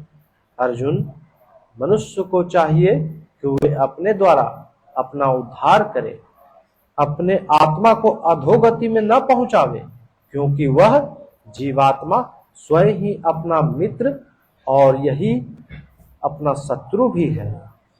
कब वह शत्रु होता है और कब वह मित्र, इस पर कहते हैं बन्धुरात्मात्मनस्तस्य योनात्मवात्मानजिता, अनात्मनस्तु शत्रुत्वे वर्तते तात्मैव शत्रुवत्। जिस पुरुष द्वारा मन और इंद्रियों सहित शरीर जीता हुआ है, उसके लिए उसी की आत्मा मित्र है, और जिसके द्वारा मन और इंद्रियों सहित शरीर नहीं जीता गया, उसके लिए वह स्वयं शत्रुता में बरतता है। इन दो श्लोकों में श्री कृष्ण एक ही बात कहते हैं कि अपने द्वारा अपने आत्मा का उद्धार करें, उसे अधोगति में न पहुंचावे, क्योंकि आत्मा ही मित्र है। सृष्टि में न कोई दूसरा शत्रु है न मित्र। किस प्रकार जिसके द्वारा मन सहित इंद्रियां जीती हुई है, उसके लिए उसी की आत्मा मित्र बनकर मित्रता में बरतता है, परम कल्याण करने वाला होता है। और जिसके द्वारा मन सहित इंद्रियां नहीं जीती गई है, उसके लिए उसी की आत्मा शत्रु बनकर शत्रुता में बरतता है, अनंत योनियों और यातनाओं की ओर ले जाता है। प्राय लोग कहते हैं मैं तो आत्मा हूँ। गीता में लिखा है, न इसे शस्त्र काट सकता है न अग्नि ही जला सकती है, न वायु सुखा सकता है। यह नित्य है, अमृत स्वरूप है, न बदलने वाला है, शाश्वत है, और वह आत्मा मुझ में ही है। वे गीता के इन पंक्तियों पर ध्यान नहीं देते कि आत्मा अधोगति में जाता है। आत्मा का उद्धार भी होता है, जिसके लिए कार्यम कर्म करने योग्य प्रक्रिया विशेष करके ही उपलब्धि बताई गई है। अब अनुकूल आत्मा के लक्षण देखें। जितात्मना प्रशांतस्य परमात्मा समाहिता शीतोष्ण सुख दुखेषु तथा मान अपमानयो। सर्दी गर्मी, सुख दुख और मान अपमान में जिनके अंतःकरण की वृत्तियां भली प्रकार शांत है, ऐसे स्वाधीन आत्मा वाले पुरुष में परमात्मा सदैव स्थित है, कभी विलग नहीं होती। जितात्मा अर्थात जिसने मन सहित इंद्रियों को जीत लिया है, वृत्ति परम शांति में प्रवाहित हो गई है, यही आत्मा के उद्धार की अवस्था है। आगे कहते हैं, ज्ञान विज्ञान तृप्तात्मा कुटस्थो विजितेन्द्रिय युक्त इत्युच्यते योगी समलोष्ठ समकांचन। जिसका अंतःकरण ज्ञान विज्ञान से तृप्त है, जिसकी स्थिति अचल है, अचल स्थिर और विकार रहित है, जिसने इंद्रियों को विशेष रूप से जीत लिया है, जिसकी दृष्टि में मिट्टी, पत्थर और स्वर्ण एक समान है, ऐसा योगी युक्त कहा जाता है। युक्त का अर्थ है योग से संयुक्त। यह योग की पराकाष्ठा है, जिसे योगेश्वर 5वें अध्याय में श्लोक 7 से 12 तक चित्रित कराए हैं। परम तत्व परमात्मा का साक्षात्कार और उसके साथ होने वाली जानकारी ज्ञान है। 1 इंच भी इष्ट से दूरी है, जानने की इच्छा बनी है, तब तक वह अज्ञानी है। वह प्रेरक कैसे सर्वव्याप्त है, कैसे प्रेरणा देता है, कैसे अनेक आत्माओं को एक साथ पथ प्रदर्शन करता है, कैसे वह भूत, भविष्य और वर्तमान का ज्ञाता है। उस प्रेरक इष्ट के इस कार्य प्रणाली का ज्ञान ही विज्ञान है। जिस दिन से हृदय में इष्ट का आविर्भाव होता है, उसी दिन से वह निर्देश देने लगता है, किंतु प्रारंभ में साधक समझ नहीं पाता। प्रकाष्ठा काल में ही योगी उसकी आंतरिक कार्य प्रणाली को पूर्णतः समझ पाता है। यही समझ विज्ञान है। योग रूढ़ अथवा युक्त पुरुष का अंतःकरण ज्ञान विज्ञान से तृप्त रहता है। इसी प्रकार योग युक्त पुरुष की स्थिति का निरूपण करते हुए योगेश्वर श्री कृष्ण पुनः कहते हैं, सुहृदि मित्रार्दुदासीन मध्यस्थ द्वेष बंधुषु साधुष्वपि च पापेषु संबुद्धिर्विशिष्यते। प्राप्ति के पश्चात महापुरुष समदर्शी और समवर्ती होते हैं। जैसे पिछले अध्याय 5 और 18 में उन्होंने बताया कि पूर्ण ज्ञाता पंडित है। जो पूर्ण ज्ञाता पंडित है वह विद्या विनय संपन्न ब्राह्मण में, चंडाल में, गाय और हाथी में समान दृष्टि वाला होता है। उसी का पूरक यह श्लोक है। वह हृदय से सहायता करने वाले सुहृद, मित्र, बैरी, उदासीन, द्वेषी, बंधुगणों, धर्मात्मा तथा पापियों में भी समान दृष्टि वाला योग युक्त पुरुष अति श्रेष्ठ है। वह उनके कार्यों पर दृष्टि नहीं डालता, बल्कि उनके भीतर आत्मा के संचार पर ही उसकी दृष्टि पड़ती है। इन सब में वह केवल इतना ही अंतर देखता है कि कोई कुछ नीचे की सीढ़ी पर खड़ा है तो कोई निर्मलता के समीप, किंतु वह क्षमता सब में है। यहाँ योग युक्त के लक्षण पुनः दोहराए गए।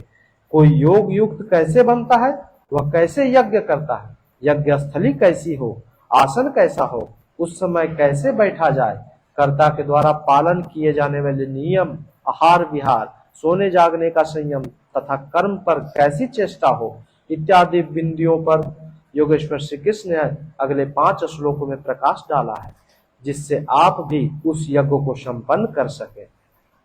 अध्याय 3 में उन्होंने यज्ञ का नाम लिया और बताया कि यज्ञ की प्रक्रिया ही नियत कर्म है। अध्याय 4 में उन्होंने यज्ञ का स्वरूप विस्तार से बताया, जिसमें प्राण में अपान का हवन, अपान में प्राण का हवन, प्राण अपान की गति रोककर मन का निरोध इत्यादि किया जाता है। सब मिलाकर यज्ञ का शुद्ध अर्थ है आराधना तथा उस आराध्य देव तक दूरी तय कराने वाली प्रक्रिया, जिस पर 5वें अध्याय में भी कहा, किंतु उसके लिए आसन, भूमि, करने की विधि इत्यादि का चित्रण शेष था। इसी पर योगेश्वर श्री कृष्ण यहाँ प्रकाश डालते हैं। योगी उचित सतत्मात्मानं रहसि अस्थिता एकाकी यत चित्तात्मा निराशीर परिग्रह। चित्त को जीतने में लगा हुआ योगी मन, इंद्रियों और शरीर को वश में रखकर वासना और संग्रह रहित होकर एकांत स्थान में अकेला ही चित्त को आत्मोपलब्धि कराने वाली योग क्रिया में लगावे। उसके लिए स्थान कैसा हो, आसन कैसा हो। शुचौ देशे प्रतिष्ठाप्य अस्थिरमासन्नमात्मनः नात्योचितं नाति नीचम चैलाजिन कुशोतरम। शुद्ध भूमि में कुश, मृगछाल अथवा इससे भी उत्तरोत्तर रेशमी ऊनी वस्त्र, तख्त इत्यादि कुछ भी बिछाकर अपने आसन को न अति ऊंचा न अति नीचा स्थिर स्थापित करें। शुद्ध भूमि का तात्पर्य उसे झाड़ने, बुहारने, सफाई करने से है। जमीन पर कुछ बिछा लेना चाहिए, चाहे मृगछाल हो या चटाई अथवा कोई भी वस्त्र, तख्त जो भी उपलब्ध हो। आसन हिलने डुलने वाला न हो, न जमीन से बहुत ऊंचा हो न एकदम नीचा। पूज्य महाराज जी लगभग 5 इंच ऊंचे आसन पर बैठते थे। एक बार भाविकों ने लगभग 1 फीट ऊंचा संगमरमर का एक तख्त मंगा दिया।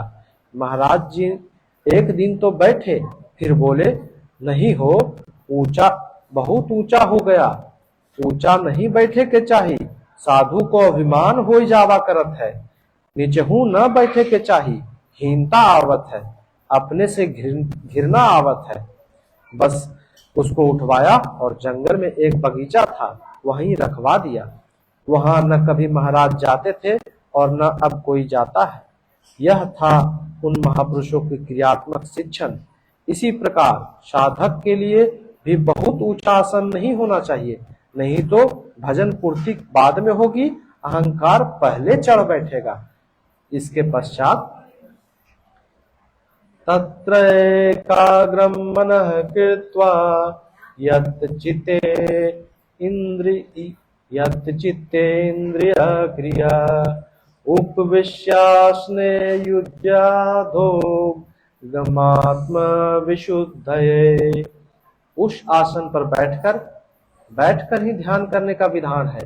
मन को एकाग्र करके चित्त और इंद्रियों को, क्रियाओं को वश में रखते हुए अंतःकरण की शुद्धि के लिए योगाभ्यास करें। अब बैठने का तरीका बताते हैं। शमं काया शिरो ग्रीवं धारयञ्चलं अस्थिरा संप्रेक्ष नासिकाग्रं स्वं दिशश्चान्वलोकयान्। शरीर, गर्दन और सिर को सीधा अचल स्थिर करके जैसे कोई पटरी खड़ी कर दी गई हो, इस प्रकार सीधा दृढ़ होकर बैठ जाएं और अपनी नासिका के अग्रभाग को देखकर नासिका की नोक देखते रहने का निर्देश नहीं है, बल्कि सीधे बैठने पर नाक के सामने जहां दृष्टि पड़ती है वहां दृष्टि रहे। दाहिने बाएं देखते रहने की चंचलता न रहे। अन्य दिशाओं को न देखता हुआ अस्थिर होकर बैठे और प्रशांतात्मा विगत भ्रीहा चारी व्रते स्थिता मना संयम्य मच्चित्तो युक्त आशित मत पर। ब्रह्मचर्य व्रत में स्थित होकर प्राय लोग कहते हैं कि जन इंद्रियों का संयम ब्रह्मचर्य है, किंतु प्राय लोग कहते हैं कि जन इंद्रियों का संयम ब्रह्मचर्य है, किंतु महापुरुषों की अनुभूति है कि मन से विषयों का स्मरण करके, आंखों से वैसे दृश्य देखकर, त्वचा से स्पर्श कर, कानों से विषयोत्तेजक शब्द सुनकर जनेंद्रिय संयम संभव नहीं है। ब्रह्मचारी का वास्तविक अर्थ है ब्रह्मा आचरति स ब्रह्मचारी। ब्रह्मा का आचरण है नियत कर्म। ब्रह्मा का आचरण है नियत कर्म, यज्ञ की प्रक्रिया जिसे करने वाले यान्ति ब्रह्म सनातनम, सनातन ब्रह्मा में प्रवेश पा जाते हैं।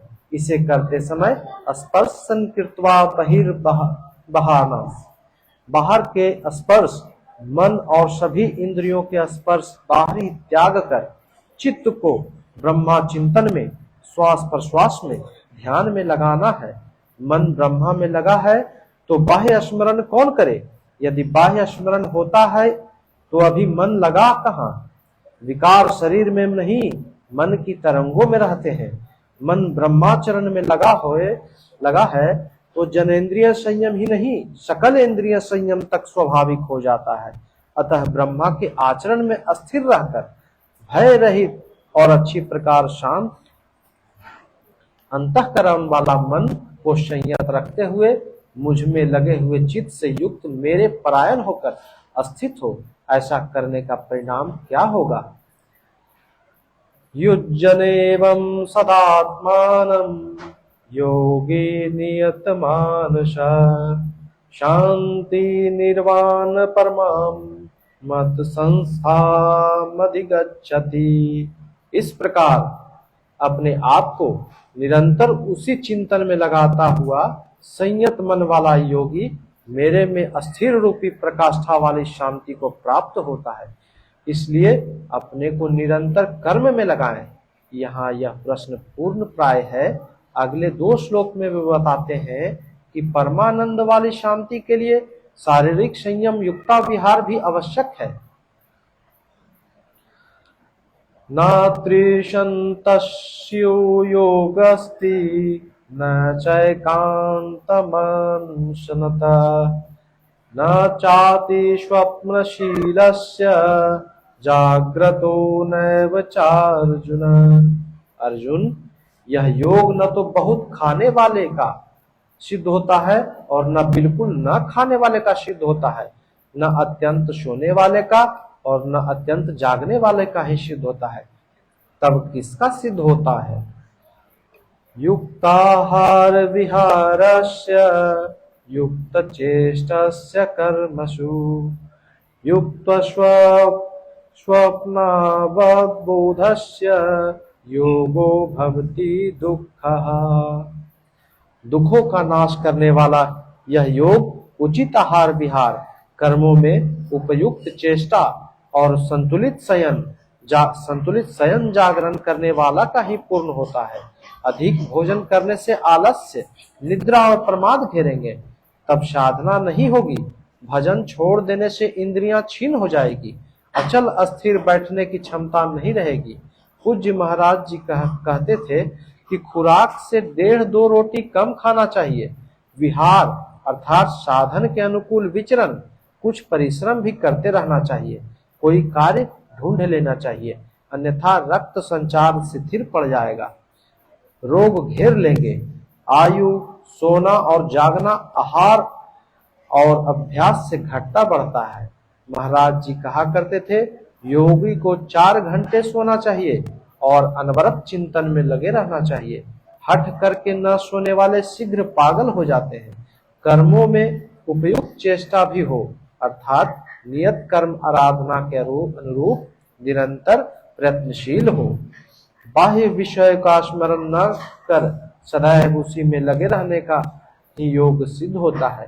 साथ ही यदा विन्यतम चित्त मात्मन्येवावतिष्ठते निःस्पृह सर्वकामेभ्यो युक्त इत्युच्यते तदा। इस प्रकार योग के अभ्यास से विशेष रूप से वश में किया हुआ चित्त जिस काल में परमात्मा में भली प्रकार स्थित हो जाता है, विलीन सा हो जाता है, उस काल में संपूर्ण कामनाओं से रहित हुआ पुरुष योग युक्त कहा जाता है। अब विशेष जीते हुए चित्त के लक्षण क्या है?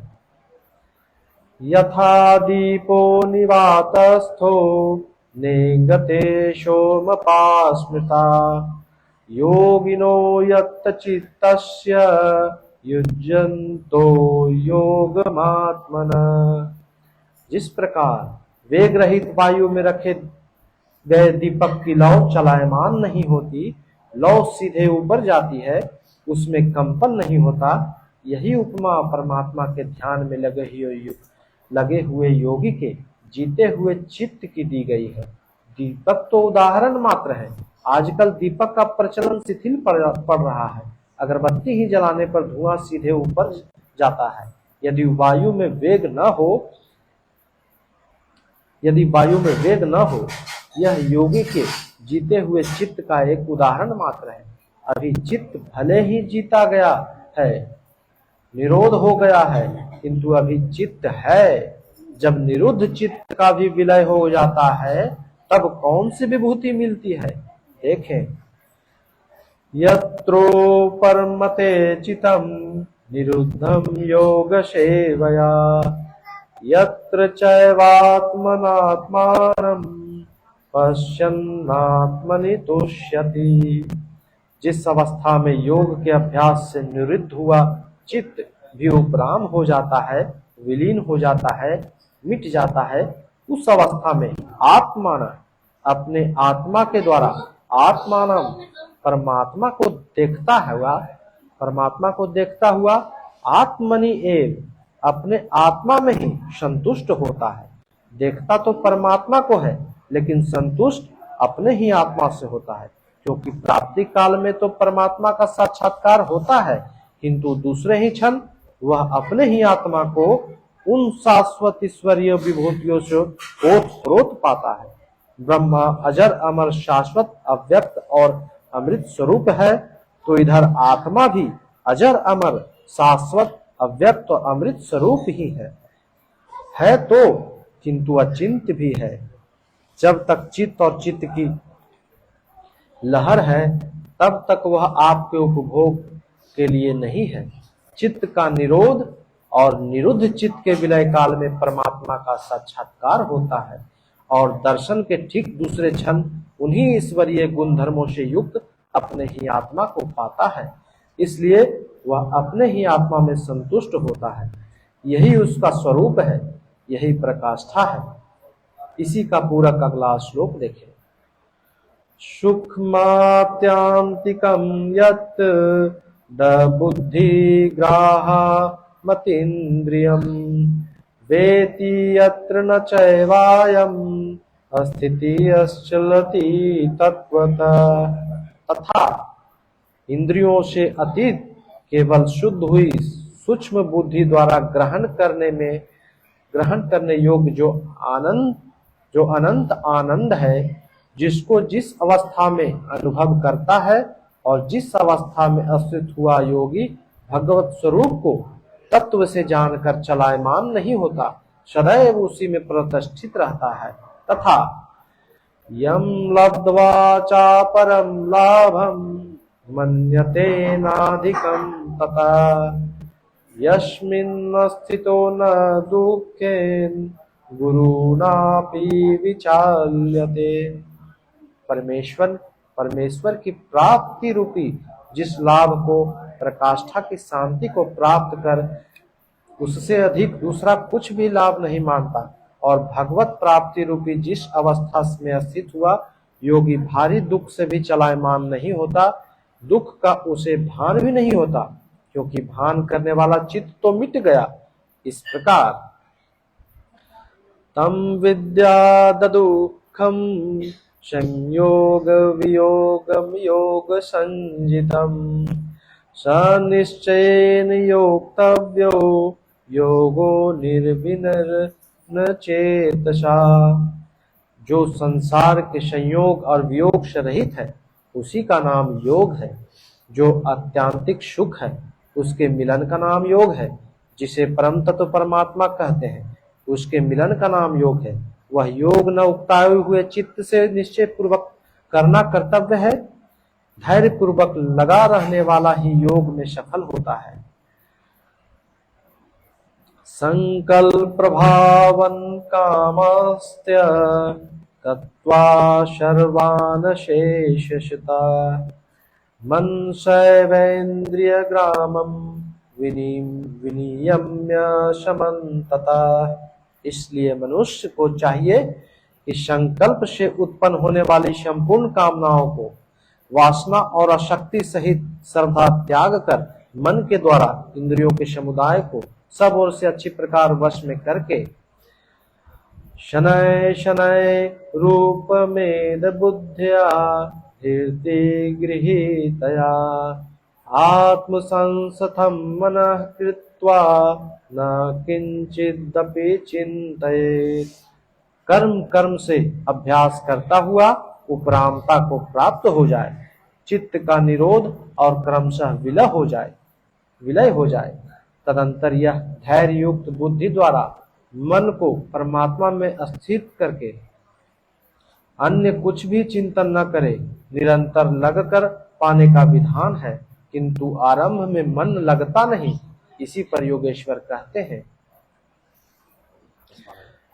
यतो यतो निश्चरति मनश्चंचलामस्थिरम् ततस्तो नियम्येतदा तस्मिन्नेव वशं नयेत्। यह अस्थिर न रहने वाला लगता तो है।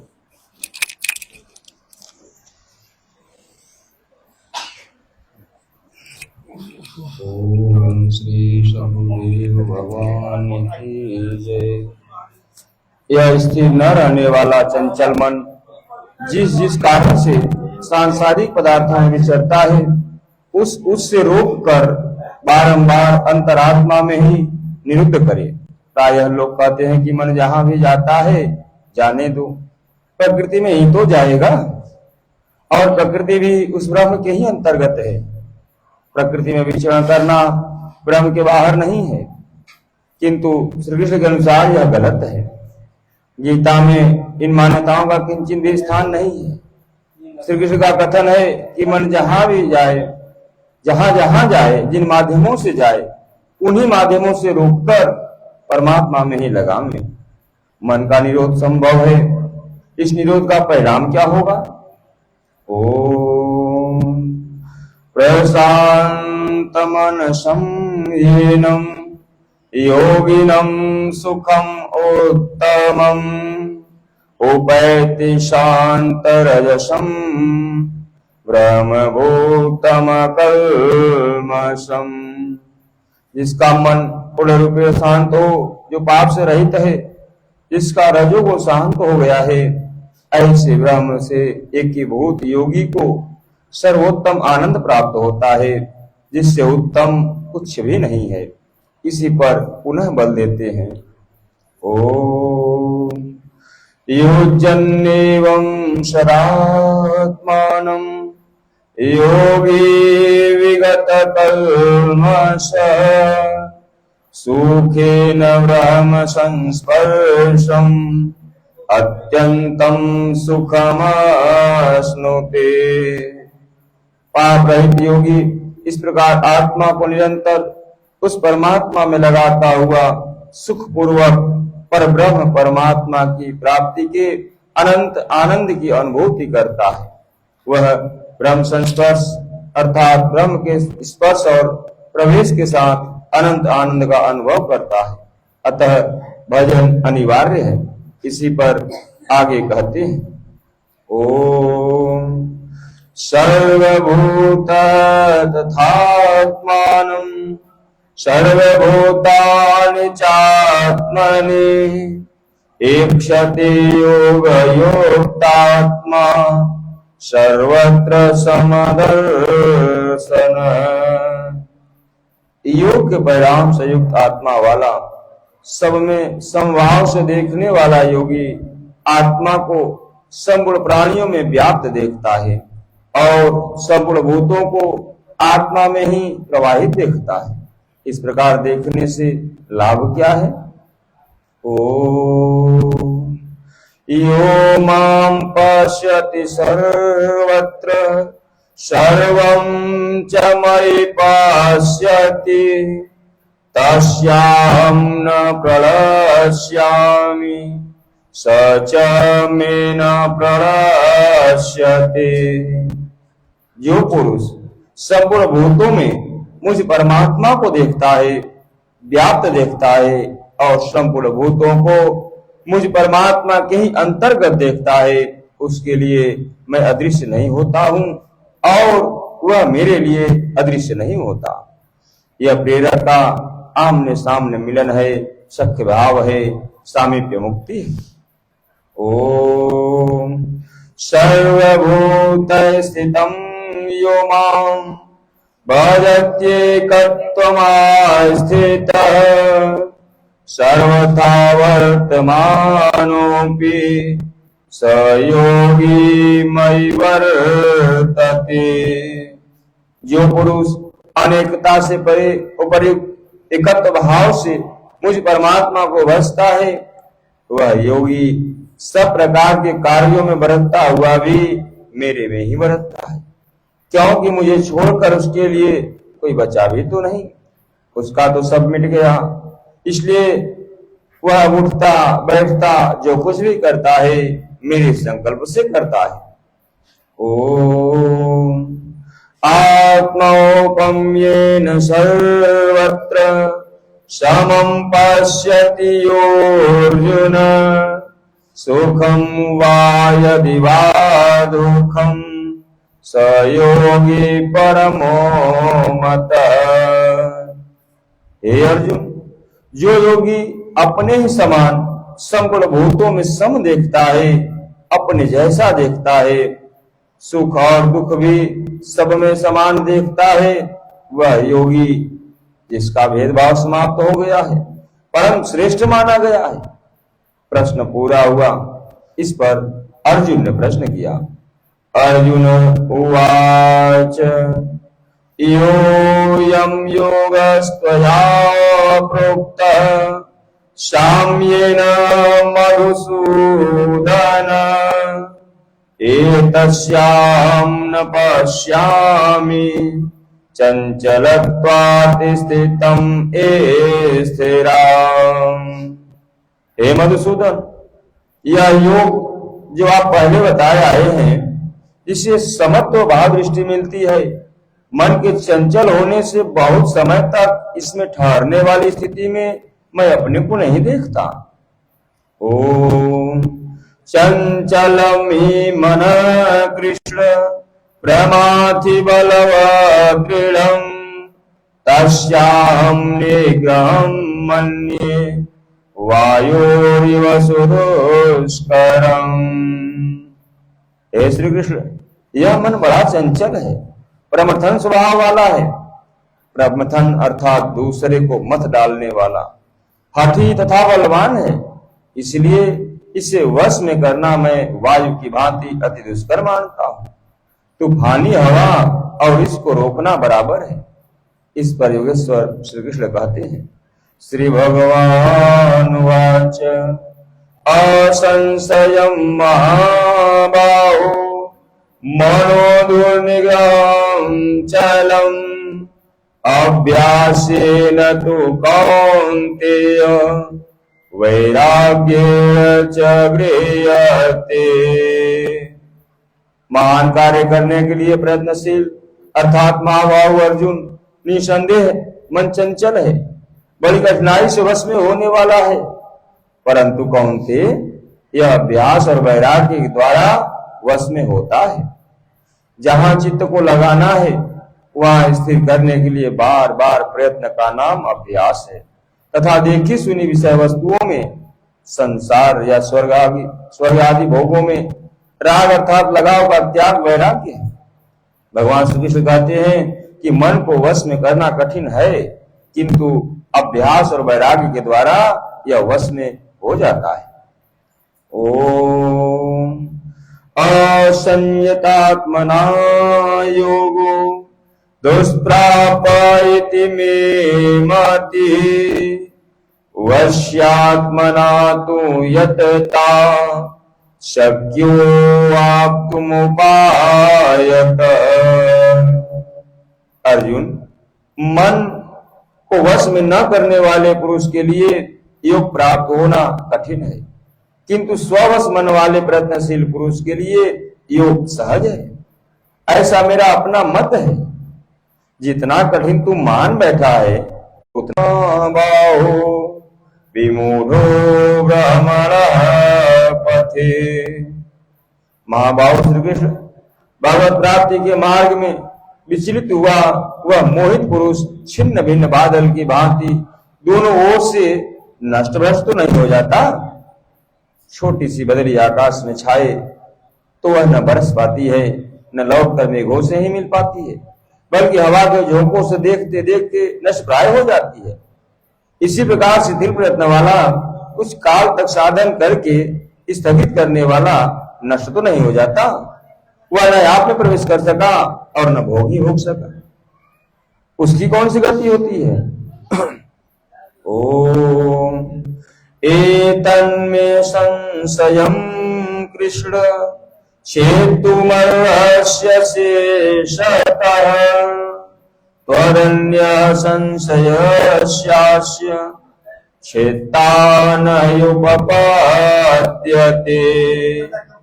हे श्री कृष्ण, मेरे इस संशय को संपूर्णता से मिटाने के लिए आप ही सक्षम हैं। आपके अतिरिक्त दूसरा कोई इस संशय को मिटाने वाला मिलना संभव नहीं है। इस पर योगेश्वर श्री कृष्ण ने कहा, श्री भगवान वाच पार्थ नैवेनामुत्र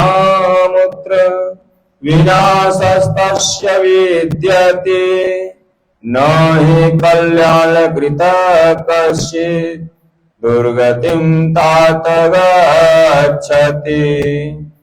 पार्थिव शरीर को रथ बनाकर लक्ष्य की ओर अग्रसर अर्जुन उस पुरुष का न तो इस लोक में और न परलोक में ही नाश होता है, क्योंकि हे तात उस परम कल्याणकारी नियत कर्म को करने वाला दुर्गति को प्राप्त नहीं होता।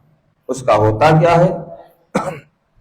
ओम प्राप्य पुण्य कृताम लोकान उषित्वा शाश्वती समान शुचीनां श्रीमतां गेहे योग भ्रष्टो विजायते।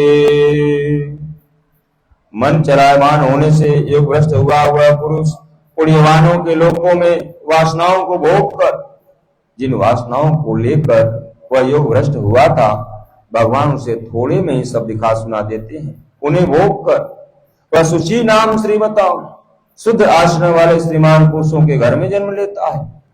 जो शुद्ध आचरण वाले हैं वही श्रीमान है। ओम अथवा योगिनामेव कुले भवति धीमता एतद्विदुर्लभतरं लोके जन्म यदीदृशम्। अथवा वहां जन्म न मिलने पर भी स्थिर बुद्धि योगियों के कुल में वह प्रवेश पा जाता है। श्रीमानों के घर में पवित्र संस्कार बचपन से ही मिलने लगते हैं, किंतु वहां जन्म न हो पाने पर वह योगियों के कुल में घर में नहीं, शिष्य परंपरा में प्रवेश पा जाता है। कबीर, तुलसी, रैदास, वाल्मीकि इत्यादि को शुद्ध आचरण और श्रीमानों का घर नहीं, योगियों के कुल में प्रवेश मिला। सदगुरु के कुल में संस्कारों का परिवर्तन भी एक जन्म है, और ऐसा जन्म संसार में निसंदेह अति दुर्लभ है। योगियों के यहाँ जन्म का अर्थ उनके शरीर से पुत्र रूप में उत्पन्न होना नहीं है। गृह त्याग से पूर्व पैदा होने वाले लड़के मोहवश महापुरुष को भले ही पिता मानते रहे, किंतु महापुरुष के लिए घर वालों के नाम पर कोई नहीं होता। जो शिष्य उनकी मर्यादाओं का अनुष्ठान करते हैं उनका महत्व लड़कों से कई गुना अधिक मानते हैं, वही उनके सच्चे पुत्र हैं। जो योग के संस्कारों से युक्त नहीं है उन्हें महापुरुष नहीं अपनाते। पूज्य महाराज जी यदि साधु बनाते तो हजारों विरक्त उनके शिष्य होते, किंतु उन्होंने किसी को किराया भाड़ा देकर, किसी के घर सूचना भेजकर, पत्र भेजकर, समझा बुझाकर सबको उनके घर लौटा दिया। बहुत लोग हट करने लगे तो उन्हें अब शकुन हो, भीतर से मना हो कि इसमें साधु बनने का एक भी लक्षण नहीं है, इसे रखने में भलाई नहीं है, यह पार नहीं होगा। निराश होकर दो एक ने पहाड़ से गिरकर अपनी जान भी दे दी, किंतु महाराज जी ने उन्हें अपने यहां नहीं रखा। बाद में पता चलने पर बोले, जानत रहे हूं कि बड़ा विकल है, लेकिन ई सोचते कि सचहूं के मरी जाई तो रखी लेते, एक ठो पतिता रहत और का हो। ममत्व उनमें भी विकट था, फिर भी नहीं रखा। 6-7 को जिनके लिए आदेश हुआ कि आज एक योग भ्रष्ट आ रहा है, जन्म जन्म से भटका हुआ चला आ रहा है, इस नाम और इस रूप का कोई आने वाला है, उसे रखो, ब्रह्म विद्या का उपदेश करो, उसे आगे बढ़ाओ, केवल उन्हीं को रखा। ओम तत्र तं बोधि संयोगम लभते पौर्वदेकम् यतते च ततो भूय संसिद्ध कुरुनंदन। वह पूर्व शरीर में साधन किए हुए बुद्धि के संयोग को अर्थात पूर्व जन्म के साधन संस्कारों को अनायास ही प्राप्त हो जाता है, और हे गुरुनंदन, उसके प्रभाव से वह फिर संसिद्ध भगवत प्राप्ति रूपी परम सिद्धि के निमित्त प्रयत्न करने लगता है। ओम पूर्वाभ्यासेन तेनैव ह्रियते अवसोऽप्येषः जिज्ञासुरपि योगस्य शब्दब्रह्माति वर्तते। श्रीमानों के घर विषयों के वश में रहने